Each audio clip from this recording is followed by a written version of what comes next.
We have enough space here.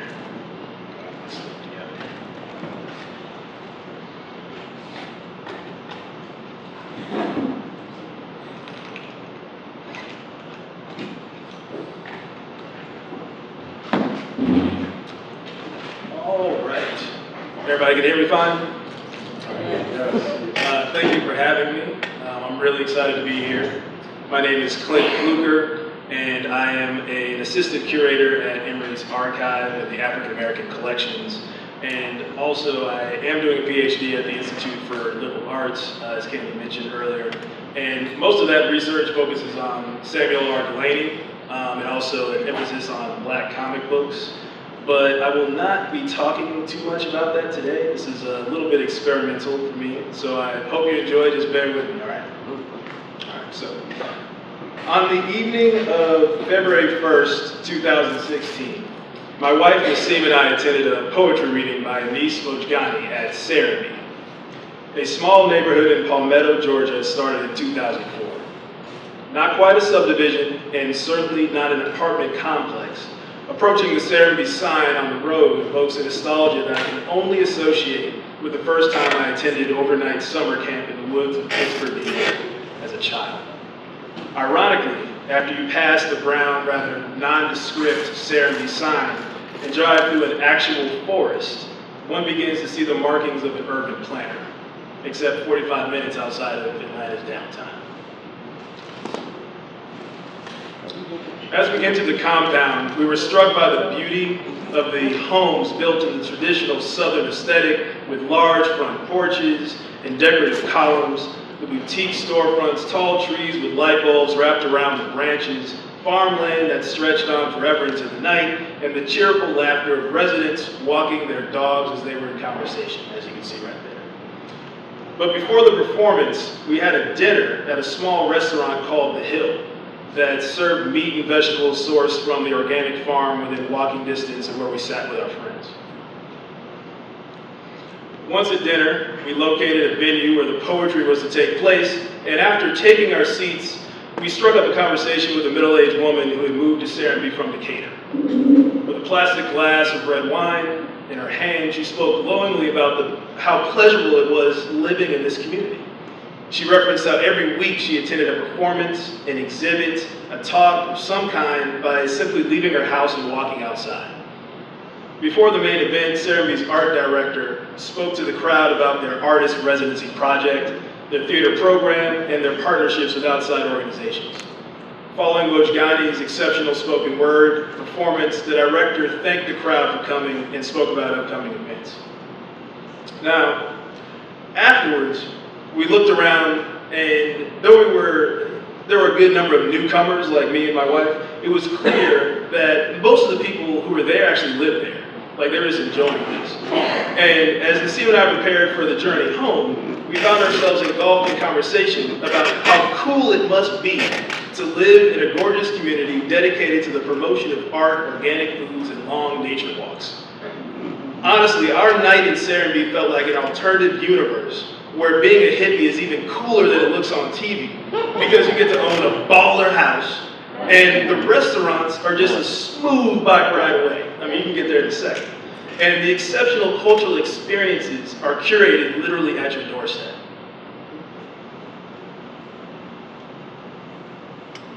Now, despite all this awesomeness, as I am Black, and Nassim possesses both Black and Persian heritage, we cannot help but notice that we, and the poet of honor himself, made up roughly 50% of the diversity in the room of nearly 200 people. Now, this is not an indictment on the good people of Serenbe at all. On the contrary, we loved our experience there, and the people were very, very kind. Too kind, that was fine. Nevertheless, as a person of color, it's incredibly difficult to not see and feel these things when you're in spaces like this. Yet, we both left the experience with a smile on our faces and found ourselves wanting more. But where does one find these kind of intentional communities in Atlanta? Moreover, where do we find communities of color with similar resources within our neighborhoods?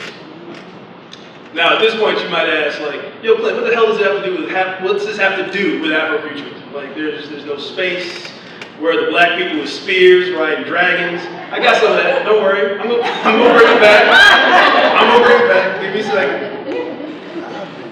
But first, I want to start with this quote by Samuel R. Delany, famous science fiction writer, very important to the theory of science fiction and also all of that's come out of Afrofuturism today. This quote reads, "Science fiction is a tool to help you think. It's a tool to help you think about the present. A present that is always changing. A present in which change itself assures there is always a range of options for actions. Actions presupposing different commitments, different beliefs, different efforts, of different qualities, different quantities, different conflicts, different processes, different joys. It doesn't tell you what's going to happen tomorrow. It presents alternative possible images of futures." Now, for anyone who has read Sam Delany, that's probably the easiest quote you'll ever see in any area. That's why I picked it. Now, for me, this quote's very important. I'm interested in a more practical Afrofuturism that considers a predictable future and its relationship to the present. So for the remaining of the time, let's examine Atlanta's present and Atlanta's future. I grew up in Metro Atlanta, in Southwest Atlanta, off of New Hope Road, near Southwest Art Center. Like some of y'all might be familiar with this. I know I see y'all there. I also went to Morehouse, and now I'm at Emory, like I said earlier.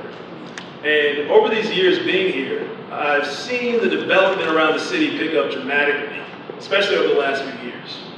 As new stadiums, co-op spaces, restaurants, mixed-use housing, and outside malls continue to pop up every month, they do not do so in a vacuum. There is a particular aesthetic at the heart of many of these projects aimed at revitalizing and transforming old Atlanta staples such as City Hall East, now Pond City Market, old warehouses along Krog Street, now Brown Krog Street Market, and the Atlanta Railroad, now the celebrated Atlanta Beltline. And we're transforming these into bastions of culture and commerce. Each of these incredible city projects also invite the development of housing and amenities to go along with it. Many of these amenities include studio space for Atlanta's creatives class. Many of you have probably heard that term now.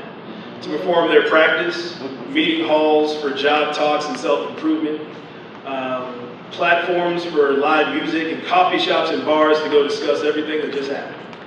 Now, this is all great for the city and has produced a level of excitement about the future of Atlanta that has not been prevalent since the 1996 Olympics. Now, however, with this development that often takes place near or around black neighborhoods and institutions that were once vital to the artistic and cultural development of those black communities, they're being slowly forgotten as they are not part of this new revitalization project. Right. Even if not, especially, I mean, this is something I know what I'm talking about. Even black people don't go to this stuff anymore. People want to go to Pond City Market. People want to go on the Atlanta Beltline, but we've forgotten about the institutions that are right here. Take, for example, the next stop on the revitalization train that is the Atlanta Beltline, the West Side, where we are right now. In addition to the Atlanta University Center, which I call home, there are several cultural centers in close proximity to each other. The Hammond's House, the Wren's Nest, the Shrine, you even got the Herndon Home, just to name a few. Y'all really did up this library, because when I was here, they looked like that. I'm saying, better go in there. Take advantage. Take advantage. Now, these institutions, including the AUC as a whole, do not have the financial backing of a Pond City Market or an Atlanta Beltline. But they do possess something very valuable to the city's future. Black folk. And black history. For me, a practical Afrofuturism is one that can be used to redirect Atlanta's young adult population who may not be familiar with Atlanta's history to institutions and projects not already a part of the new revitalization that have long histories of doing essentially what places like Serenbe were invented to do. Forge community by promoting education, the arts, and a sense of shared identity. That's the Herndon home right there. My intention is not to suggest that these historic institutions are any better or even more valuable than these development initiatives. Like I said, I like these things. I think they look really nice. Rather, I'm interested in ways in which Afrofuturism might provide the knowledge that these places exist and have already laid down the blueprints for a future Atlanta that includes Black folk. For this reason, it is important that as Atlanta makes strides towards revitalizing older, less frequented areas of the city, that Black institutions already in place are recognized for their contributions to the cultural development of the city as well. This is my main argument. The cultural development should go at the same pace as the other development that's happening. Often, starting over from scratch to create a brand new aesthetic is not necessary, because if we look hard enough, the groundwork for vibrant, intentional communities of the future is in the present. Thank you very much.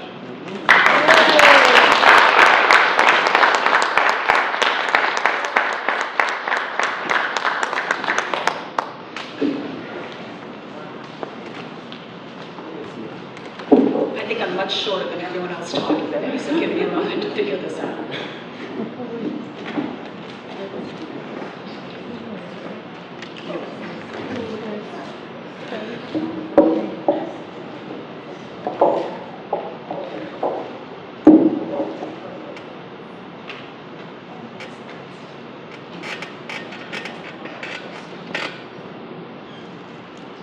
Just a moment, I need to get my presentation back to full screen here.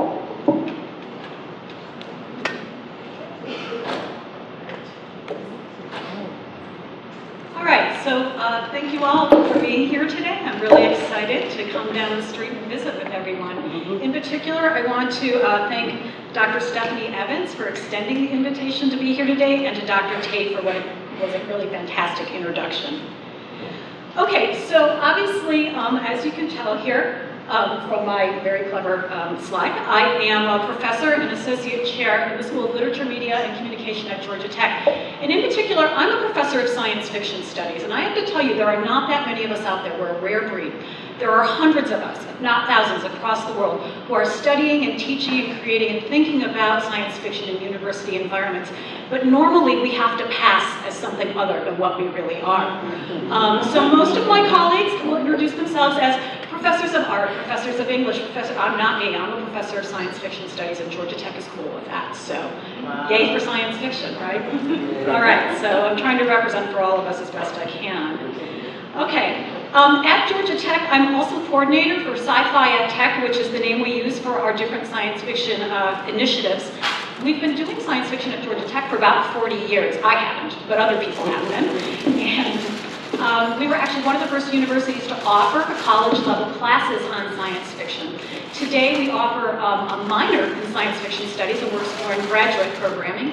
Additionally, we do annual events, symposia, author readings, film series.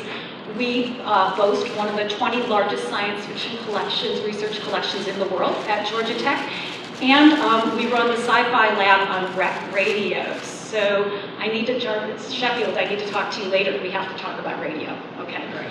Good. Also, just as Dr. Tate had mentioned, I'm a past president of the Science Fiction Research Association, and I'm a current member of the Campbell Award Committee for the Best Science Fiction Novel of the Year. That's like being on the Golden Globes Committee. It's super cool, but I have to somehow read 1,000 novels in the next month. Okay, so everyone send good luck my way, okay? Great.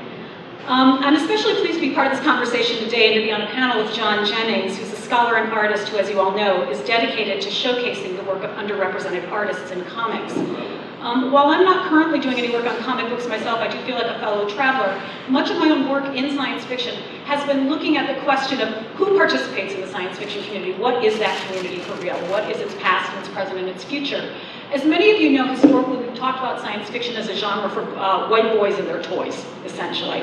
Over the course of my career, I've found out that while this is partially true, it is by no means the whole story, as many of you might guess, even from looking around today. Since the inception of science fiction as a popular genre, we've had all different kinds of people contributing to the field, using the field, working with it, and playing with it.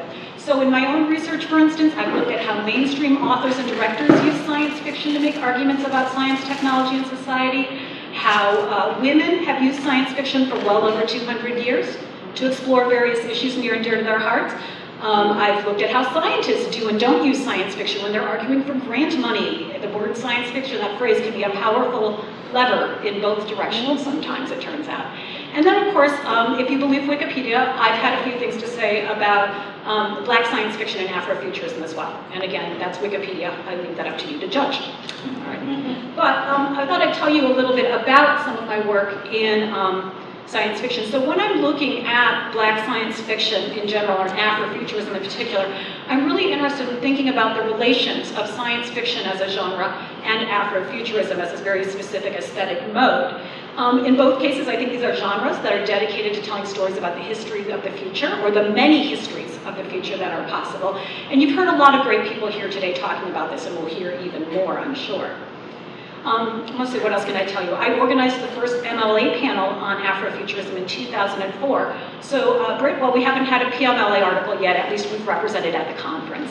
And that was really exciting. We had the press there, and those of you who go to academic conferences know you never have the press at our panels. So that was very exciting. I see some of you, it was an exciting moment for us all. So that was cool. Since then I've written, I don't know, maybe a dozen articles exploring three different things, really.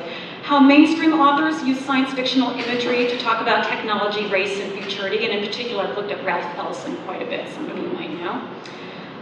Let's see, what else do I look at here? I've looked at how Afrofuturism and science fiction have evolved as interrelated genres over the past 2 centuries, and that's why I have this image up here. I love looking at images of the crisis from the 1920s in relation to the science fiction magazines of the 20s. They're weirdly the same and not the same.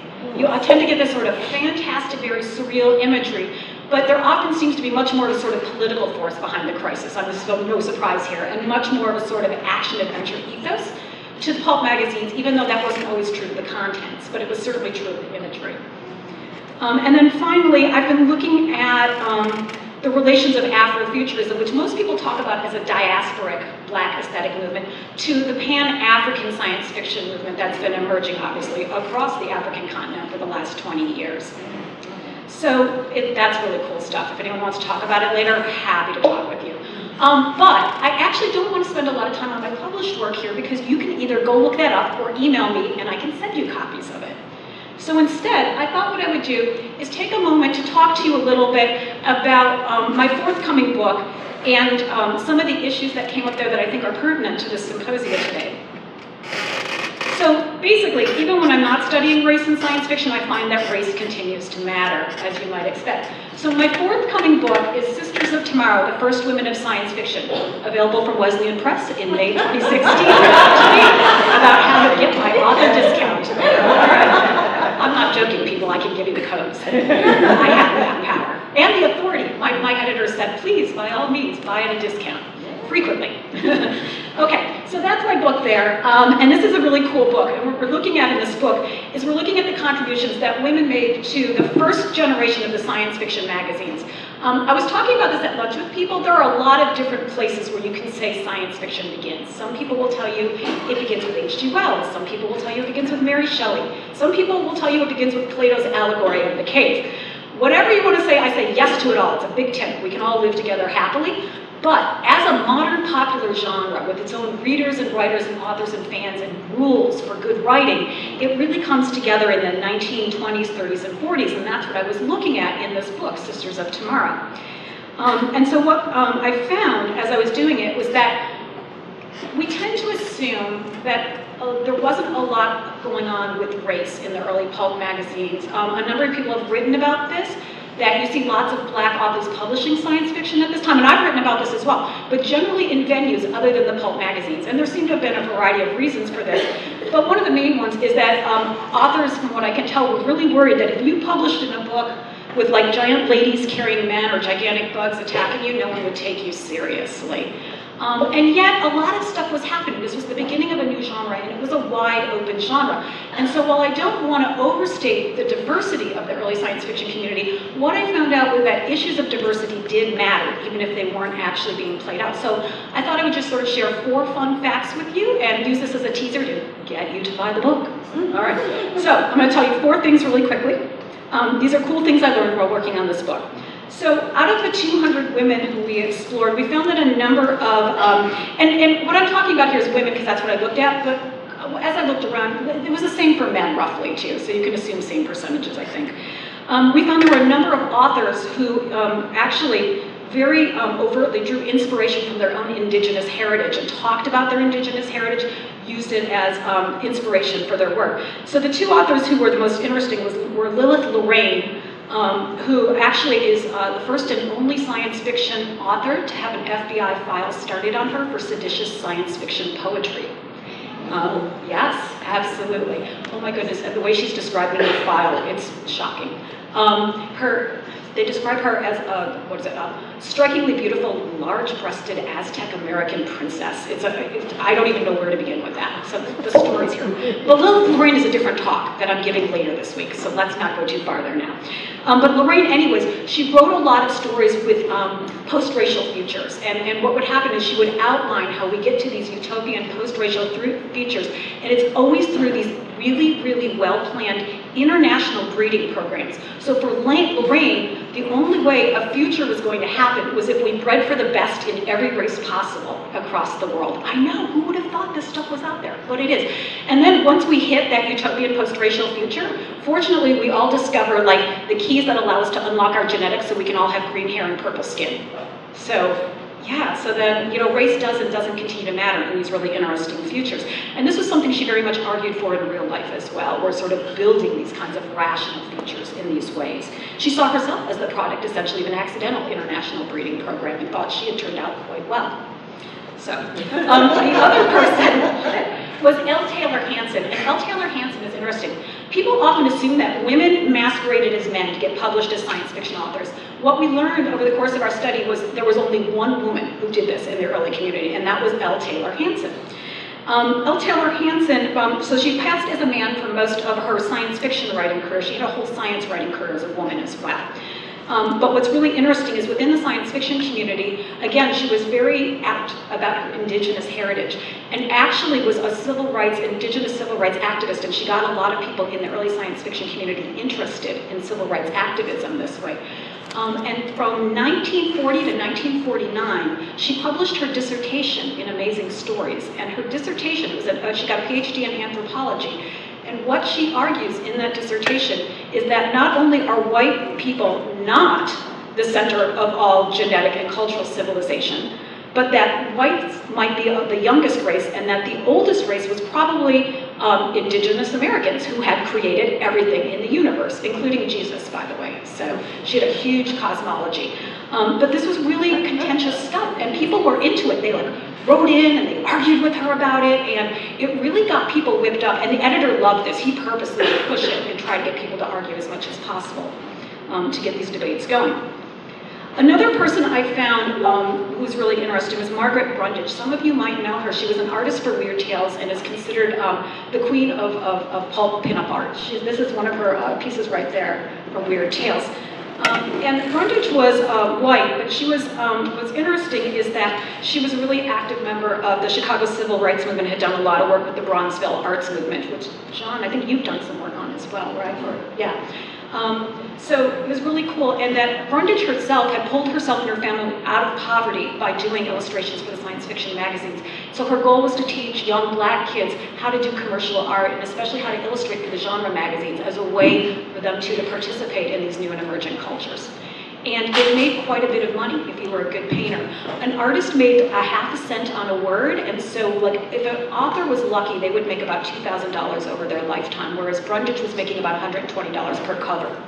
So that was a significant amount of money, obviously.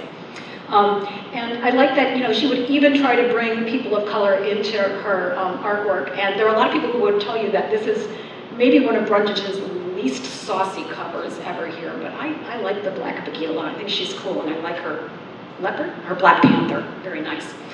All right, and then finally, a couple other people I found really quickly.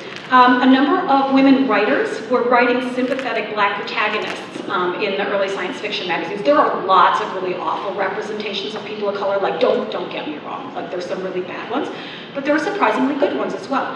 And the author who's most associated with this was a woman named Leslie F. Stone, and she was a labor activist and did a lot of work again with various civil rights movements. She wrote a number of smart, sympathetic Black protagonists.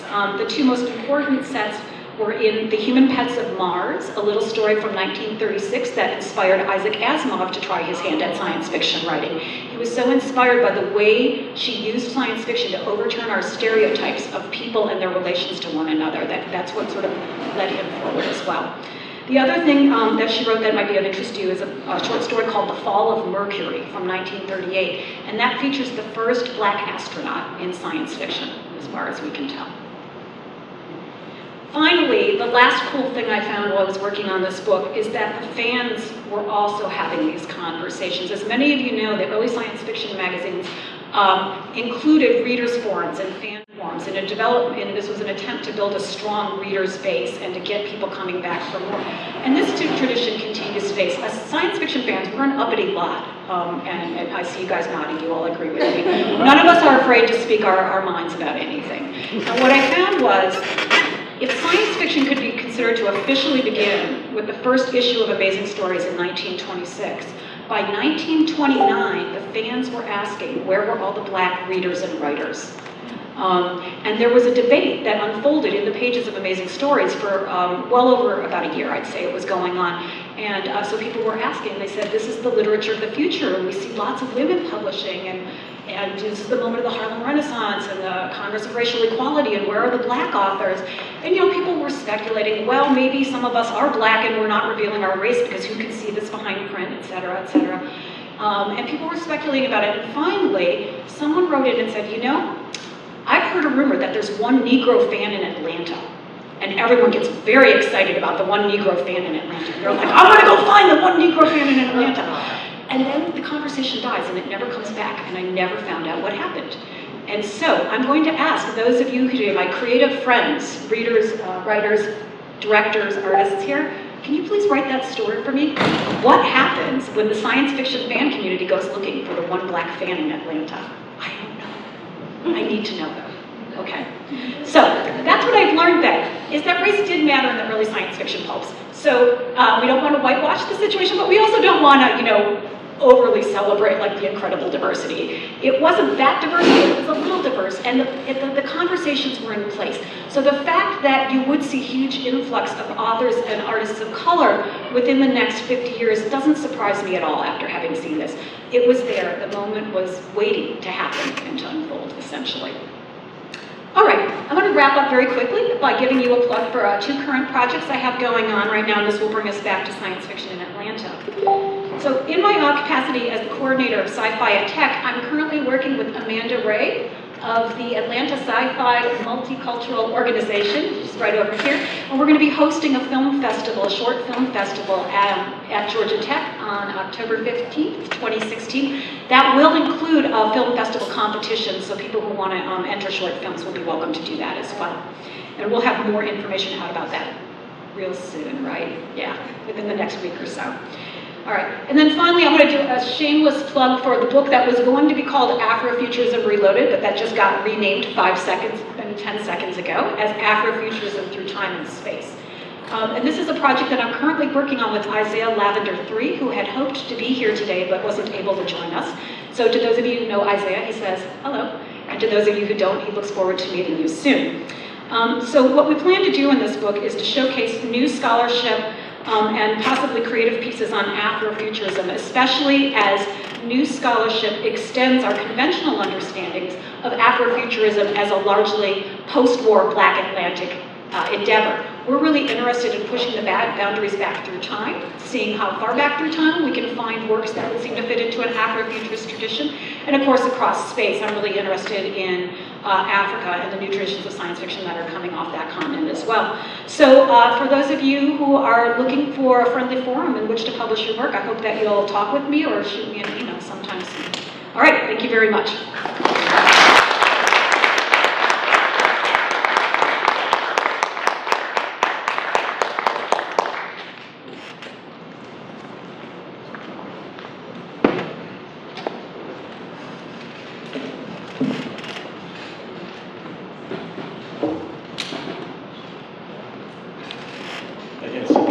Seditious science fiction.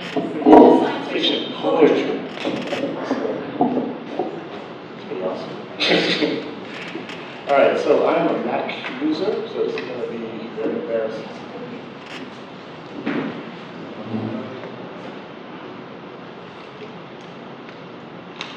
It's up top. Well, Up top, is that it? no, this is good. Oh, that's it? I'm just trying to get it. How y'all doing? Right. So I like stumbled through this this presentation, which is mostly going to be me showing my work and talking about it because I'm an artist and a storyteller, so I want to tell some stories over my heart, right? Let's see.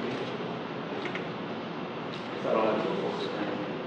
Up top by the X, the Okay. one right next to the, correct. Oh, correct. All right. See what I'm saying? I can't say. Yeah, I got you. It is like another language. I'm so sorry. I'm a graphic designer, so we all like act up. Anybody use Mac? I don't do bad. See what I'm saying? It's like just, yes. I don't do bad. I'm like, what is it going on with this? It really is like a new dialect. Thank you so much. All right, good. All right. I'll talk to you now. Thank you so much for having me here, Dr. Evans, Dr. Tate. It's, I love the fact that it was such an organic, I mean, really, it happened the way that Dr. Tate explained, that this conference came out of just a chance meeting. He said, oh, Yatasha Womack walks in. Seriously, like I was waiting on her. Yeah, it was amazing.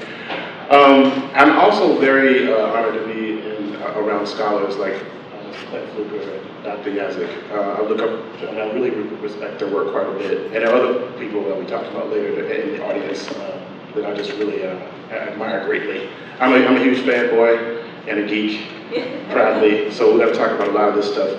The title of my talk, New Suns, comes from an Octavia Butler quote.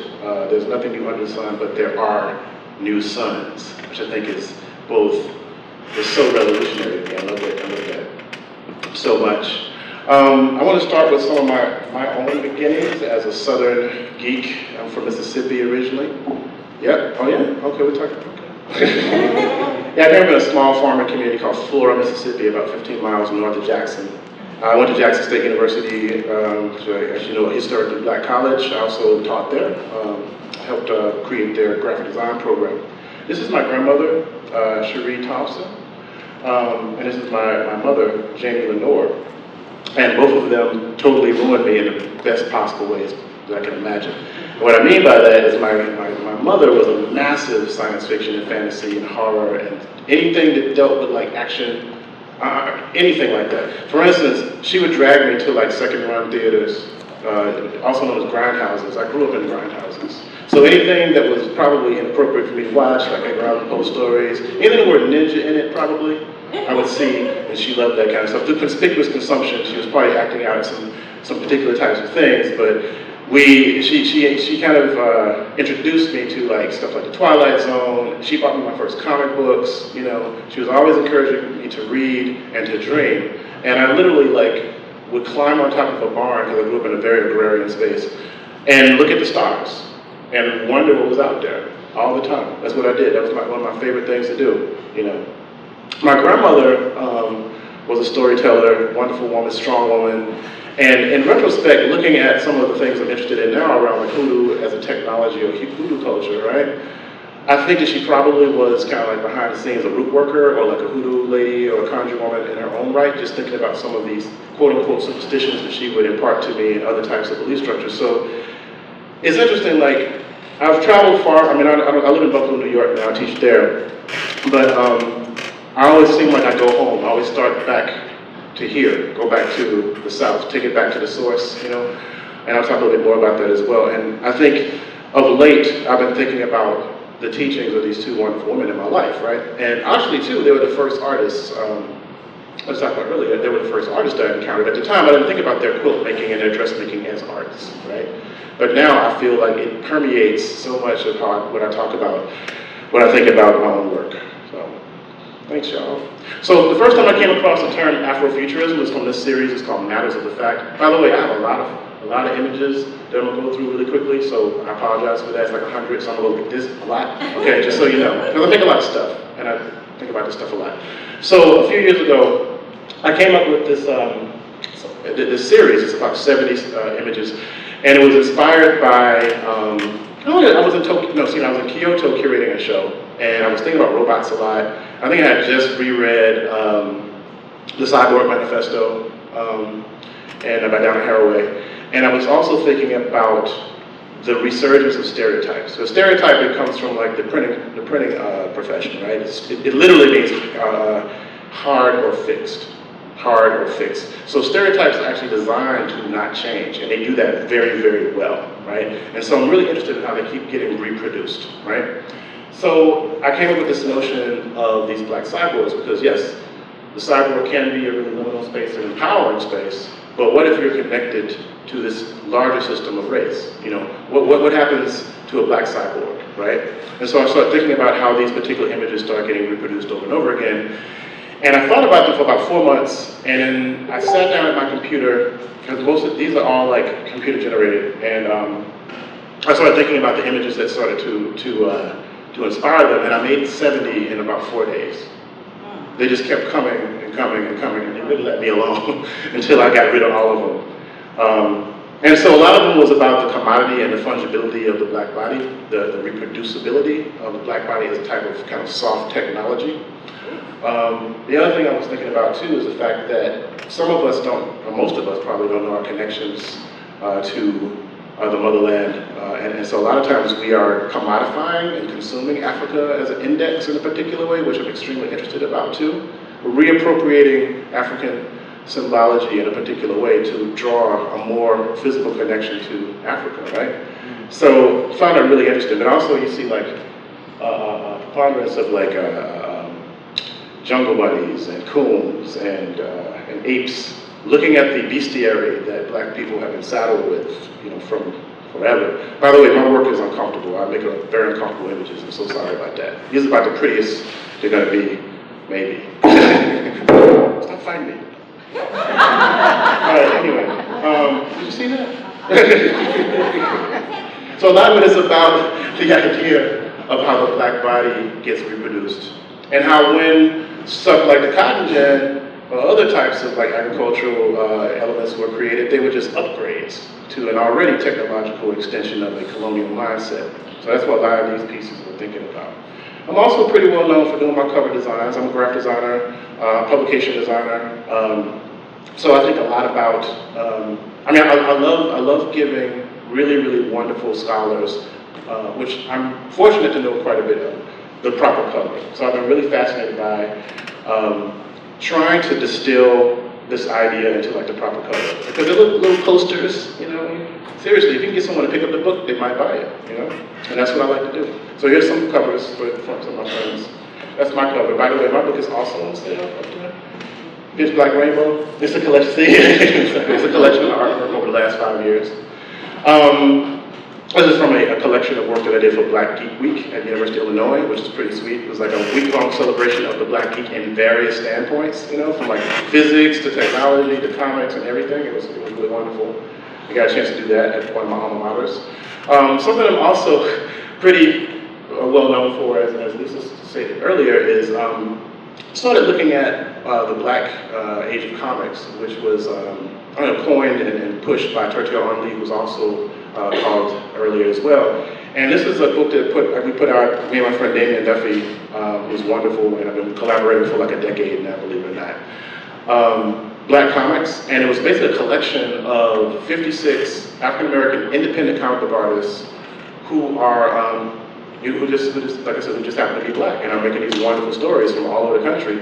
Currently, this particular version of it is out of print, unfortunately, because our publishing went out of business, but we are doing a second volume with another publisher. So, yeah, so actually we are going to probably be announcing this at Comic-Con this summer, so yay, all right.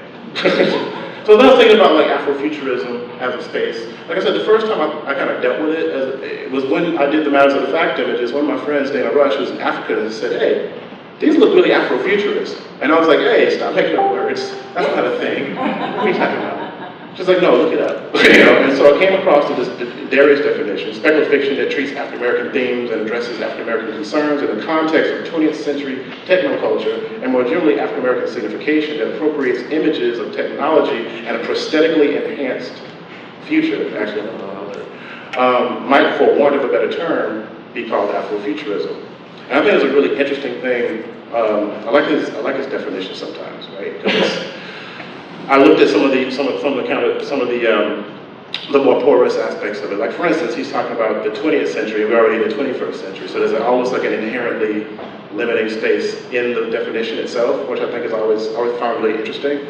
And then I thought about this notion of prosthetically enhanced technology. I'm really into this idea of like systems as technology, different types of operating systems and ways of making as technology as well. Someone else, actually, Yatasha mentioned the idea of racist technology, which I was highly inspired by Beth Coleman's work, racist technology, MIT professor, a former MIT professor. And I also like the fact that he said, for want of a better term, because he actually was kind of like, to a certain degree, kind of doubting that space himself. You know, say, well, this is what I think it is. This is kind of like what I'm thinking about. Maybe we're going to call it Afrofuturism. And so that leaves us some wiggle room to come up with other things, I think, too. So I like the fact that also in Black to the Future, he connects Afrofuturism to comic books. A lot of times they're not mentioned or they're not talked about as that they are also part of this kind of like culture of Black speculative culture, of Black speculative fiction. So I like to make up words, just like a lot of scholars. So I know you guys know what Sankofa is, right? The notion of go back and get it. We've been talking about this idea of like how the past informs the present and the future. I call it Sankofaration because it's kind of narrative, like narration, but also we're using these past cultural creations and critical making practices to inform various types of like speculative fiction, right? Yeah, please don't write that down. I totally made it up. You know what? Seriously. Totally made it up. Something that me and my friend Claire are actually kind of postulating too is this notion of, a pan-technological impulse. This idea that everything, to a certain degree, when you need it to be, could be a technology.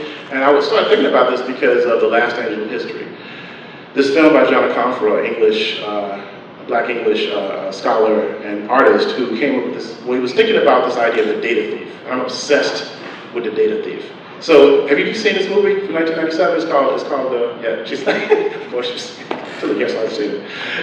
So basically in this film about like Black digital music, Black digital culture, he talks about Robert Johnson going down to the crossroads, giving his soul to the devil for virtuosity and playing the blues, right? But he refers to the blues as a Black technology. And I was like, wow, I like that idea so much. And I started thinking about what is technology outside of just our cell phones? What is technology outside of these particular types of systems and hardwired things we think about? How is race and technology? How is gender technology? And I started thinking about this idea of, for instance, the first Afrofuturist that I really knew was my grandfather, who actually was functionally illiterate. But he did not have access to a particular type of technology that we just take for granted, reading and writing, right? This type of literacy. And so I think about multiple modes of literacy, not just reading and writing, but all different types of literacies, right? And how they intersect, and how they connect us to our past and our future, right? So that's where I was with that. So I made this whole like series called Thief at the Crossroads, which was a series of images of blues, I would say virtuosos, or blues masters and mistresses, and thinking about, the blues as a technology. So actually it's about a series of 20 of these. It's Howlin' Wolf, if you didn't guess. Yeah.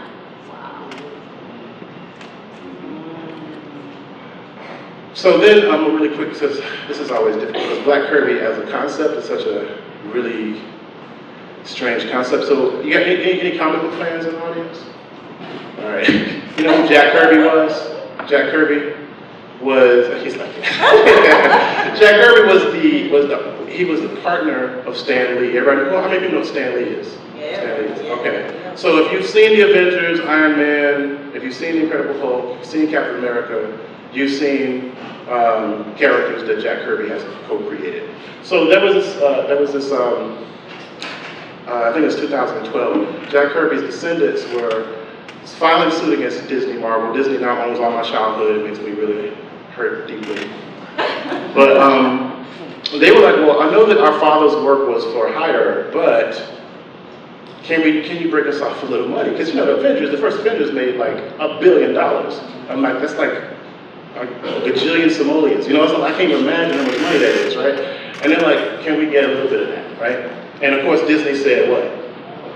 No, exactly, right? And I was like, oh man, they treat that brother like he's black. What if his name was Black Kirby, right? So we actually created this avatar, me and my friend Stacey Robinson, that looked at Kirby's creations through an alternative lens, right? So characters like the Incredible Hulk become the Unkillable Buck, or the Mighty Thor becomes the Mighty Shango, right? Because he'd be influenced by, say, maybe West African belief structures, maybe he'd be influenced by the Black Arts Movement, that kind of stuff. And there's a ton of these, and so before we knew it, we made 120 images of this, So Gil scot-free instead of scot-free, and then of course you got to be Gil scot-free, right? Or looking at these really interesting assumptions about like how these particular types of racist images pop up throughout, Stanley and Jack Kirby's work, right? So we actually share this avatar. So me and Stacey Robinson will actually, as Black Kirby, make images and kind of, actually to a certain degree, challenge authorship as well. And so what then started to happen was, people were like, oh, when is that Unkillable Buck Returns book coming out? And we're like, well, no, it's a diegetic prototype. It's not really a story. He said, oh, okay, well, I would love to read that. And I was like, okay, it's not a thing, though, Oh yeah, this is Black Hand Side, this is the Dark Hand, this is the Dark Side. It's one of my favorite characters. So then what started to happen is we started listening to people and saying, hey, you know what, maybe we should start creating stories that are by Black Kirby. So this is one of my favorite characters, this Kid Code. I inadvertently created a data thief. By the way, the data thief would kind of tunnel through time and space as a time-traveling archaeologist, right? And so his function in a conference view was to kind of sort through the detritus of like history and reconnect us to the past. So the idea was that he was the last angel of history and he was sending messages from Africa to the future, right? So in the way the Kid Code goes, he's highly influenced by Doctor Who. Any Doctor Who fans? Like seriously, are y'all nerds for real? Okay, yeah, okay. I'm a movie and like all the way down to the, seriously. Massive, it's kind of scary how much of a geek I really am. So anyway, Kid Code is a character that is he's a knight of the infinite digging. That's what KID stands for. So basically in the story, when God steps on to the mic, he speaks the word yo. And he speaks the world into existence. From normal, he creates the world, right? He's the first MC, right? And so what ends up happening is that is a sound that actually creates the universe. So some of his cohorts were haters, and they actually sampled his voice, and they remixed the entire universe into this thing that we're in right now called the Dark Mix. And so basically what happens is he gets his homeboy, Father Time, to create these nights to actually jump through this kind of cosmic time code that's built by these like 4 DJs called the Unfadable 4 who are literally spinning the fabric of time. So Kid Code and his cohort, they jump through these like panels of time to reassemble, it's doing it again, to reassemble, I stop talking about my hands, God's voice and actually bring it back to the original mix. And that's the story, that's the background of like Kid Code, which honestly, if you're a fan of like, Ramel Z or African Bambaataa, old school hip hop or sci-fi or like 70s comics, any of that, this is your thing. What I really love about it is that we used the idea of freestyle as a way to build the narrative. So what I did was actually use dice to shoot the number of the panels on the page. So it was really like so basically it was totally like random. And I gave that to Damien, which he hated me for, actually. He's such a, anyway. And we created the story from that. And then call and response, which is kind of like the Marvel method where you get plot first, right? Yeah. So these are some images from that. And we're really, really influenced by like graffiti and other types of really colorful, kind of like cultural symbology too. So that brings me to Night Boy. So Night Boy is highly influenced by the Black Lives Matter movement. The main character's name is Jamal Jemison. I'm going to pitch it to it really quickly because I got other stuff I want to get to. So him and his cousin are coming from a comic book store and they encounter a cop. They're shot. His cousin is killed. he's put into a coma, and while he's in a coma, he's visited by these two night spirits, and they ask him to become the paladin of the dark, a shadow bender whose powers comes from deferred dreams. So basically the idea is that all of this is potential energy, so any broken dreams, any dreams that never existed before, anything that you can imagine that didn't happen, he can actually draw from to protect us from evil. So he basically utilizes trauma as a mechanism to survive. Nightboy. Working on it right now. That's cool.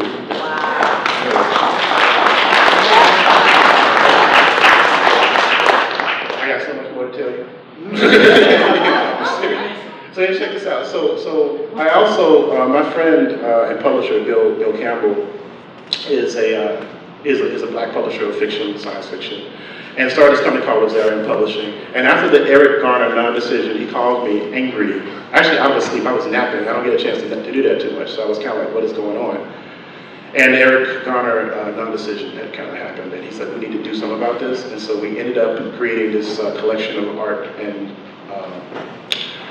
stories and critical essays called APB, Artists Against Police Brutality. And so it's 61 artists and scholars who put their talents together. All the proceeds for this book go to the Innocence Project. So that's another thing. I started thinking about this connection between Afrofuturism and Black Lives, spaces like Black Lives Matter, and also other instances that I was saying, things like Octavius Brood, right? And looking at the intersections between like black cultural politics and also black speculative fiction. Octavius Brood, as Natasha spoke about earlier, is a collection of stories and essays by on-the-ground activists who are utilizing techniques that are kind of discussed in black science fiction pieces to actually create grassroots movements. And I think that to a certain degree, it starts to borrow from the Black Arts Movement to a certain degree. And so me and my friend Ronaldo Anderson, we started to think about this idea of the Black Speculative Arts Movement. I'll try to talk about a little bit more. So another thing that I've been doing, a lot of, and I started thinking about the works of Theaster Gates and how he utilizes his notion. This is an artist who actually uses this idea of community building as a method of making art to a certain degree, right? So the spaces that he's doing and creating in Chicago, utilizing his training as a fine artist, are actually creating this idea of a communal space as a piece of art, right? And me and my friend Ali Funama, we've been doing this space called Astro Blackness for the last couple of years, which is a think tank, an Afrofuturist think tank. A few people have been there, and basically we come together and talk about these issues, and I think it's an artistic space. I think it's a space of healing and a space of like growth, right? And so I've been involved in creating these types of like communal spaces across the country. Also, too, I've been lucky to work with my fellow Jacksonian from Jackson State University, Dr. Ronaldo Anderson, I did the cover for his new book, Afrofuturism 2.0, which is the first of 2 co-edited volumes with Charles Jones, which is looking at black speculative culture from various lenses, from performance to theology, feminist thought, aesthetics, and the first one is already out now. So also, I went back to, I guess in my roots to a certain degree, trying to reconnect black comic books and black comics production to this kind of like forward thinking about the future.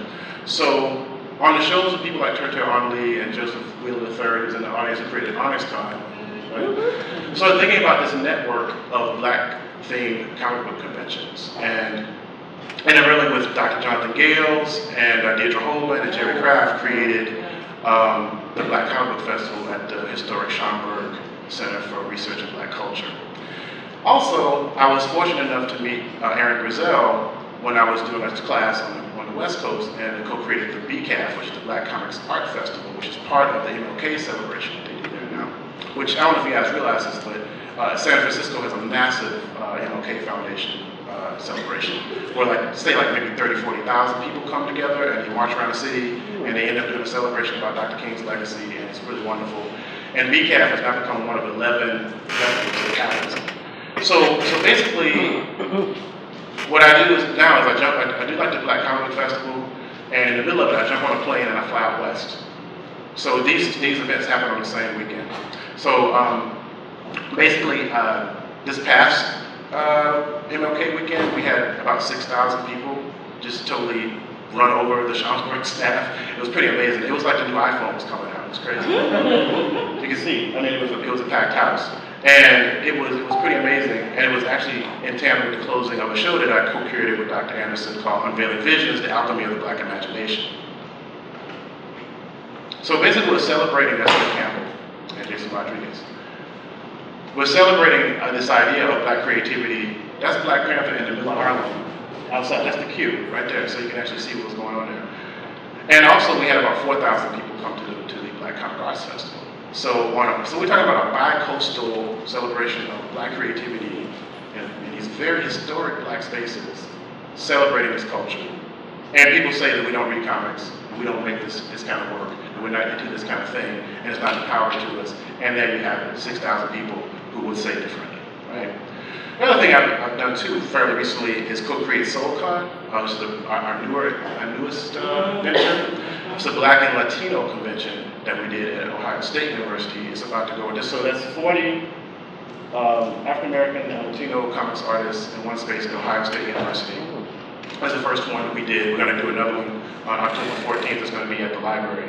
Really quickly, because I don't want to burn through too much time, but it's a lot of stuff. Unveiling Visions was a show that I co-curated with Dr. Anderson that looked at the graphic representations of the Black speculative. And the idea was to use that construction of a data thief as a curator. So what if this archaeologist, who's a time traveler, actually went back through time and started assembling something to one of the greatest Black archives and put it into a space like this, right? So we actually looked at material culture. We also looked at like poster design, all the cover art, things of that nature, and assembled it in the Lewis Latimer Edison Gallery, which is actually a cipher too, which is really cool. Which is interesting too, is that you can actually see Aaron Douglas's work hanging in the windows and stuff too, so you can actually see this kind of like dichotomy of the past and the future. See, that's an Aaron Douglas piece right there. Wow. That you can see through the window. Wow. The idea was not only to look at the data thief as a construction, but also looking at Kevin Young's construction of these shadow books, right? You guys have ever read The Gray Album by Kevin Young? Quite brilliant scholar. I think is he still at Emory? Okay. So the idea of the shadow book is a book that haunts the existence of an existing book. Like